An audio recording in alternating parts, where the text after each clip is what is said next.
어쩜 이렇게 시간이 안 가는지 정말 버스 안에서 고인 이불 속에서 고인은 언제나 너에게 고인. Assalamualaikum warahmatullahi wabarakatuh. Perkenalkan, nama saya Galang Helpian dengan NIM 230306013. Saya dari Universitas Sumatera Utara dari Fakultas Pertanian, Program Studi Peternakan. Di sini saya diberi tugas oleh dosen saya, yaitu Ibu Insinyur Tati Vidiana Sari, SPT MPT IPM. Dan saya disuruh mewawancarai seorang peternak terkait 5 dasar manajemen peternakan.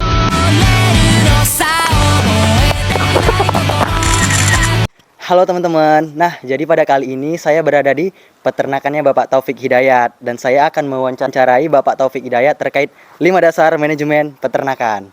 Ikuti terus yuk. Pak, boleh perkenalkan diri Pak? Saya Taufik Hidayat, pemilik peternakan sapi Taufik Hidayat, Dusun 22, Pondok Rawa, Sampali. Apa yang kira-kira bisa saya bantu, nak? Atau apa yang kira-kira mau kamu tanyakan mas saya, Pak? Nah kan saya ada tugas nih Pak, dari dosen saya untuk mewawancarai seorang peternak. Bisa. Yang meliputi 5 dasar manajemen peternakan Pak. Ya, saya hanya bisa yang saya tahu lah ya, nak ya. Ya, Pak. Mudah-mudahan saya tahu semua kan, Bim. Iya. Oke. Kira-kira udah berapa lama sih Pak kandang Bapak ini berdiri Pak? Kandang ini berdirinya tahun 2013. 2013. Masa itu kita buat kandang pribadi. Tadinya enggak. Tadinya kita titip-titipkan ke petani-petani. Oke Pak, kalau ini Pak, langsung saja Pak kita masuk ke wawancaranya nih. Yang pertama itu ada perencanaan Pak. Kira-kira apa nih Pak perencanaan Bapak ke depannya untuk peternakan Bapak ini? Kedepannya itu bagaimana supaya kita berusaha untuk sapi pedaging. Oh berarti Iya. untuk kedepannya tuh lebih meningkat lagi Pak? Iya, untuk biar kita tingkatkan sapi lagi. pedagingnya. Iya. Nah, dan terus Pak, di perencanaan ini kan ada tahap-tahap nih Pak. Yang pertama itu bibit Pak. Nah, ini kira-kira Bapak sendiri bibitnya beli di mana atau Bapak pakai bibit yang mana ya? Oh, kalau bibit selama ini yang kita dapatkan itu dari luar daerah. Mungkin kita mencari itu pada saat ini ya melihat dari stamina dari sapi tadi. Kita harus perhatikan juga postur tubuh dia, kita harus tahu bagaimana kedepannya dia, apakah bobotnya nanti cepat apanya gitu.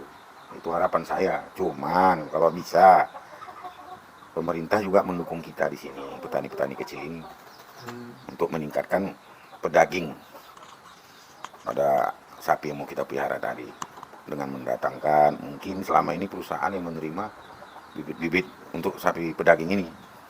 Nah, usulan saya kalau bisa sih, bagaimana pemerintah itu memberikan juga kepada kami petani, Iya, pada peternak kecil ini 1-2 ekor, 3 ekor. Itulah harapan saya. Berarti kita sebagai seorang peternak nih Pak harus tahu nih Pak ya kan, bibit yang baik dan tidak baik untuk peternakan kita ke depannya Pak. Iya. Jadi jangan sampai kita itu mengeluarkan terlalu banyak biaya yang kita harapkan nggak sesuai dengan biaya tadi. Ya, ya, Pak. Kita harus jeli memilih bibit tadi. Iya betul Pak. Kita harus jeli, kita lihat bagaimana nafsu makan dia, bagaimana postur tubuh dia, bagaimana yang cocok untuk dia, lingkungan ini bagaimana, itu harus kita pelajari. Kalau pemeliharaan Pak gimana Pak? Kalau pemeliharaan Bapak? Pemeliharaan itu ya, itu kita petani ya, kalau memang mau hasil benar-benar lah pula kita pelihara itu. Iya. Kita lihat juga dia, kebutuhan dia apa, makannya cukup enggak, minumnya cukup enggak, obat-obatannya cukup enggak. Nah, kita harus peduli semua itu. Berarti kalau masalah pemeliharaan ini Bapak lebih memperhatikan ternak Bapak? Iya, Pak? harus kita perhatikan betul.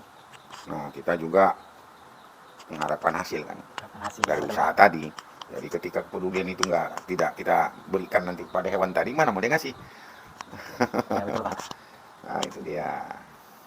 Nah kira-kira nih Pak, kalau untuk pakannya sendiri Pak, Bapak menggunakan pakan apa nih Pak untuk ternak Bapak ini? Oh, pakan ini tergantung lembu yang kita Pelihara. sediakan. Oh. Kalau dia pedaging, pada umumnya kalau kami sebagai petani kecil ini hanya memberikan mungkin 30% aja itu. 30%? 30% hijauannya, konsentratnya mungkin 70%. Tapi kalau untuk sapi lokal yang digembala seperti perindukan, kita nggak sanggup lah, kita hitung juga kosnya. Iya.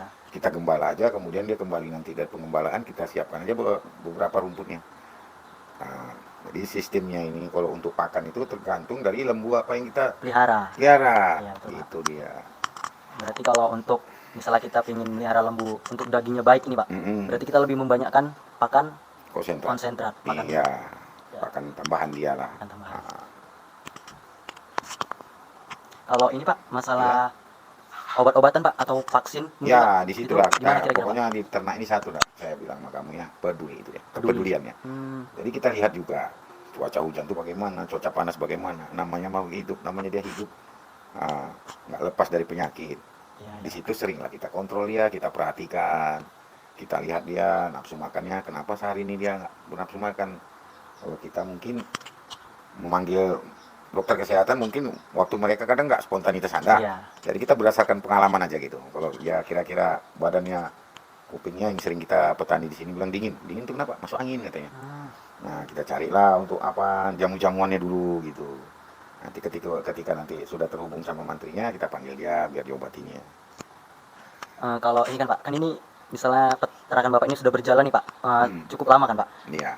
Itu Pak kira-kira penyakit-penyakit apa Pak yang sering Bapak temui di ternak Bapak? Oh, yang sering itu penyakit itu biasanya demam. Demam. Demam itu mungkin diakibatkan dari ketahanan tubuh dia menurun. Hmm, Kemudian posisi cuaca yang nggak baik, itu dia sering demam lah. Kalau kami katakan itu demam kan gitu. Atau yang sering lagi di sini yang kami perhatikan masuk angin katanya. masuk angin, Masuk angin tuh sering itu gembung. begadang dia Pak. Iya, Oh bukan ya Pak. tidak, mungkin dia waktu stamina-nya menurun itu kan. Jadi penyakit itu gampang datang sama Gampang dia. menyerang. Iya, jadi di situ kita harus peduli. Kita lihat apa yang kita lakukan. Kalau untuk ini Pak, kan seperti yang Bapak bilang tadi, seringnya tuh ternak di sini tuh sakit demam, ya kan Pak? Iya. Itu kira-kira apa obatnya Pak? Kalau saya boleh tahu. Pak? Kalau kami di sini masing-masing itu, ya kalau kami pada umumnya kalau demam-demam gitu dia kita kasih jamu-jamuan lah. Oh jamu-jamuan Iya, yang sudah seperti diolah. jahe, Jahe. induk kunyit, gula merah kan gitu. Itu kalau dia demam, meriang lah kalau kami bilang. Kalau masuk angin dia terkadang kita gunakan juga secara alami aja lah gitu. Kita berikan dia kalau di sini sprit, sprit bisa juga kita berikan itu. Nah, kadang menara 5. Atau ada lagi yang lebih apa lagi kadang kita lihat juga dia bagaimana sistem pencernaannya. Kalau pencernaannya itu kurang lancar atau apa ya kita nggak ada salahnya membuang kotoran dia. Oh ya Pak, seperti yang Bapak bilang tadi kan Pak, kalau ternaknya gembung itu Bapak kasih sprit kan Pak? Iya. Itu kira-kira ada nggak Pak efek sampingnya Pak dari ternak itu? Sejauh ini kita nggak tahu efek sampingnya, tapi terkadang namanya penyakit di hewan ini kita belajar aja dari petani-petani lain. Kita banyak bertanya lah, lembu saya masuk angin doang apa obatnya? Oh iya ya. Nah, ada yang disuntik, ada yang perutnya dicucuk yang gembung. Iya. Pokoknya kita jangan berhenti lah, jangan berhenti bertanya pada petani-petani lain. Nah, yang sering kita di sini itu masuk angin sama demam. Itu yang sering ada di petani sini. Kalau ini Pak, di perencanaan ini Pak, ada nggak kira-kira Pak kendala Bapak Pak dari bibit yang lain-lain?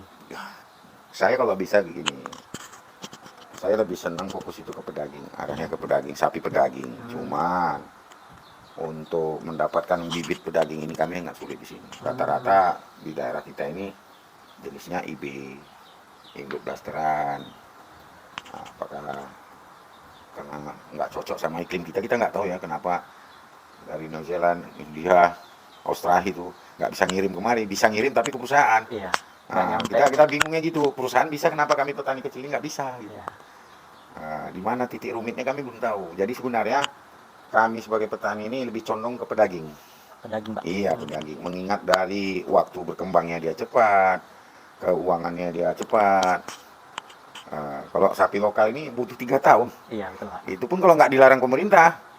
Ini kan dilarang kita menyembelih sapi produktif, nggak boleh. Tapi dia nggak beri solusi sama kita itu. Rencana saya sih lebih condong ke sapi potongnya. Oh berarti dalam perencanaan ini Bapak tuh kendalanya itu di bibit ya Pak? Iya, Oh, di bibit. susah untuk mendapatkan bibit yang Ya, seperti Bapak pingin. yang kita apakan itu sulit dia. Karena rata-rata di sini IB, induk blasteran, itu yang sering di sini. Oke jadi gitu ya Pak. Yang kedua nih ada pengorganisasian Pak. Nah itu gimana nih Pak cara Bapak mengorganisasian peternakan Bapak ini? Kalau saya bergabung lah sama kawan-kawan atau apa, kami bentuklah suatu kelompok-kelompok melalui apalah lingkaran kampung kita dulu sendiri. Kan di sini banyak juga peternak-peternak lain. Bagaimana kerjasama yang baik itu, bagaimana saling memajukan usaha kita di sini. Nah, seringlah kita kumpul-kumpul sama kawan-kawan. Iya. Kita. Kalau ini Kak Pak, pengelolaan pegawai Pak, itu gimana Pak? Bapak mengelola pegawai Bapak dengan baik kira-kira Pak? Oh, itu kita lihat dulu. Kita lihat dulu batas kemampuan manusia itu. Oh, Kan kita masing-masing punya kemampuan. iya. Jangan 1000 ekor kita kasih orang satu. Iya. Kita lihat dulu dia. Nah, di sini kita pada umumnya satu orang itu bisa, ibarat dia urus itu sekitar 20 ekor. 20 ekor satu orang Pak? Iya, kekuatannya. Di situ dia mengembala, di situ dia ngarit, walaupun mencari rumputnya atau memberi makannya. Jadi kita lihat juga lah, kita lihat kemampuannya tadi. Kalau dengan jumlah hewan yang banyak, banyaklah anggota kita. Tapi kan kita hitung juga. Nah, kita hitung juga kosnya nambah nggak? Kalau kita pun nggak dapat untung, Sama aja. iya, itu dia. Nah, kita harus berpikir juga kerugian yang ditimbulkan akibat pemaksaan tenaga kerja tadi. Ada. Ada. Satu kerugiannya. Yang dia kontrol itu bisa 20, kita kasih lebih, kita udah rugi tuh. Nah, karena dia pun nggak mampu untuk merawat itu. Iya. Jadi kita paksakan, sakit dia 2 hari. Atau 3 hari. Kita yang sulit. Iya, ya Pak. Kan nggak spontanitas mencari pengganti dia. Nah, kalau untuk kita membimbing dia itu, seringlah kita kontrol dia. Seringlah dia kita kasih saran, kita kasih nanti ini gimana, daerah pengembalaanmu bagaimana, kalau itu lembunya digembala, kalau lembunya itu dikarantina seperti pedaging-pedaging inilah, itu kan dikarantina ini, pemberian makannya, berapa yang harus kamu tambah perharinya, karena kan berat tubuhnya itu makin nambah, otomatis makan dia kan nambah. Iya. Nah, itu sering kita kasih saran. Nah, kita lihat aja dia praktek. Nah, dia kan udah terbiasa, dia nanti udah ngerti dia. Dan dia pun harus punya catatan dong. Iya. Nah, tanggal sekian lembu masuk, pemberiannya itu apa aja. Oke, pertama kali kita tetap utamakan vitamin. Kan gitu. Iya. Nah, yang kedua kita melatih pakan kita sendiri. Karena kadang kan bibit ini deh datangnya kan dari luar, kita nggak tahu dia pakannya apa di sana. Ada yang memberi ampas ubi, kan gitu. Ada yang beri ampas sawit, ampas solid atau segala macam. Nah, jadi kita coba mengajarkan lembu tadi. Biar dia terbiasa. Biar dia terbiasa dengan apa yang biasa kita apain. Karena kalau kita mengimbangi makan mereka di sini nggak ada nanti bahan bakunya, kita sulit. Iya, betul, betul, Pak. Sulit, coba. Terus kalau pengelolaan pegawai gimana Pak? Gimana cara Bapak mengelola pegawai Bapak? Pengolahan pegawai itu pada umumnya masing-masing mereka itu punya Target. istilahnya keahlian-keahlian masing-masing. Ada juga yang ahlinya memang khusus dia cari rumput aja. Itu kita pisahkan. Ada dia hobinya memang apanya lebih tekun dia kira-kira di pengembalaan. Kita kasih dia gembala. Kita lihat nanti dia di kandang kebersihan. Gitu. Jadi kita harus melihat juga anggota ini kemana arah dia yang enak. Jadi seringlah kita pantau. Kita harus ada di tempat. Kita lihat, kita ikuti dia di saat dia gembala. Gimana sih dia gembala? Iya. Nah, kalau memang dia kurang baik untuk mengarahkan lembu tadi, kita arahkan yang baik. Coba cari rumput yang lebih banyak gitu. Nah, kalau yang di kandang ini kita lihatlah gimana cara pemberian makan dia gitu. Kadang lembu ini pun berlebihan makannya salah. Iya. Nah, Berarti pengelolaan pegawai kalau menurut Bapak ini tergantung sama pegawainya Pak. Dia bisanya ini, bisa iya, itu. iya. Tidak bisa kita paksakan pegawai itu yang biasa dengan dia menghadapi di lapangan dengan di suatu tempat ada yang nggak mau. Kalau ini Pak, kendala Pak, ada nggak kira-kira Pak kendala Bapak di pengolahan pegawai ini? Ada, itu sering. Terkadang apa yang kita kasih masukan, kadang dia nggak nerima. Tapi kita harus banyak sabar lah, Ya. sabar. Nah, terkadang namanya yang bekerja di sini ini rata-rata kan ilmunya kurang. Iya, betul, Pak. Kalau dia berilmu, pasti dia ke perusahaan Ya, atau betul. apa nah, itu. Jadi kita harus betul-betul lah memahami orang-orangnya. Jadi kendalanya itu terkadang gini, dia buru-buru. Diajak teman atau apa. Yang seharusnya pemberian makannya itu katakan jam 2 makan siangnya kan. Dia berikan pagi biar dia cepat pergi. Oh, berarti nggak sesuai sama jadwal yang Ya, ditentukan. itu sering. Satu. Ada lagi nih Pak, pengarahan Pak. Contoh kalau kami ini yang pulang jam 6 gitu kan, ya setelah dia pulang saya panggil, saya kasih nasihat, gitu. Tapi kalau misalnya terkadang ada juga yang menerima, ada juga yang enggak. Ketika tidak inilah, kita kasih saran, kita kasih apa, dia nggak terima juga. Daripada kerugian kita makin besar, ya kita keluarkan aja dia. Oh, Itu. Kita pun nggak mau mengharapkan dia terus seperti itu. ya betul. Kalau kinerjanya nggak baik, tapi kalau dia baik, ya kita pikirkan juga dong. Terakhir nih Pak, pengawasan Pak. Gimana cara Bapak mengawasi kandang Bapak ini Pak kira-kira? Kalau untuk saya mungkin ya kalau untuk 24 jam saya nggak berada di rumah. Tapi ada salah satu dari karyawan itu dan kita kasih amanah. Dari dialah memantau kita ketika kita nggak ada di sini. Dan kita selalu sering ngasih penjelasan sama dia. Nanti kamu sampaikan ini nak ya, Mas Anu ya, sampaikan ya, gini-gini gitu. Nah sebelum mereka pulang atau apa, nah, itu kamu lihat. Oh. Nah, pulangnya mereka ada nggak yang dibawain, ada yang ini kan perlu Oh, juga. iya, betul, Itu kan kontrol kita dong. Iya. Nah di situ ada nanti perlakuan lebih bagi dia gitu. Oh. Berarti walaupun Bapak nggak di kandang, berarti tetap Bapak kontrol melalui orang lain? Iya, terkadang tinggal nanya aja nanti. Ada kendala di sini, ada misalnya waktu di Gembala lembunya nggak pulang. Nggak pulang. Pernah gitu, Pak? Iya pernah. Oh. Dia asik kawannya makan, udah kenyang dia belum. Nah, dia ketinggalan, nah itu disusul, carilah bersama-sama. Ada juga hiburan-hiburan bagi mereka gitu. Terkadang kita bikin mereka, kita ajak mereka jalan-jalan, ada waktunya. Oh iya, iya Pak. Nah, jadi jangan kita berpikir Mereka harus kerja. mereka harus kerja aja, jangan. Iya. Mereka juga harus rileks. Iya betul Pak. Nah, maka saya bilang mereka harus punya sifat memiliki. Nah, ini aku punya, nggak apa-apa. Iya. Nah, jadi rasa sayang itu, rasa peduli itu makin tinggi sama mereka. Ya, timbul ya Pak. Nah, Nggak boleh seenaknya aja gitu Pak. jangan, nggak Oh. boleh, kasihan mereka. Kan mungkin ada Pak, peternak-peternak di luar sana, bukan di Iya. sini pastinya. Memanfaatkan. Iya. Banyak itu, terkadang gagalnya suatu usaha tadi diakibatkan ke anggota tadi. Dan kita pun tidak peduli itu. Jadi Pak, mungkin itu aja nih Pak untuk kali ini yang saya Iya. tanya ke Bapak. Nah, sebelumnya Pak, terima kasih atas waktunya. Iya. Terima kasih atas hidangan yang telah Bapak berikan juga. Iya, iya, alhamdulillah.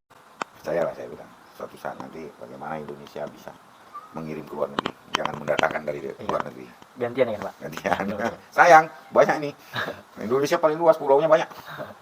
Harus Hijauannya banyak di sini. Ya, harus bisa memanfaatkan ya Pak. Ya, kalian Ya, juga harus mandi-mandi. Ya, gitu ya.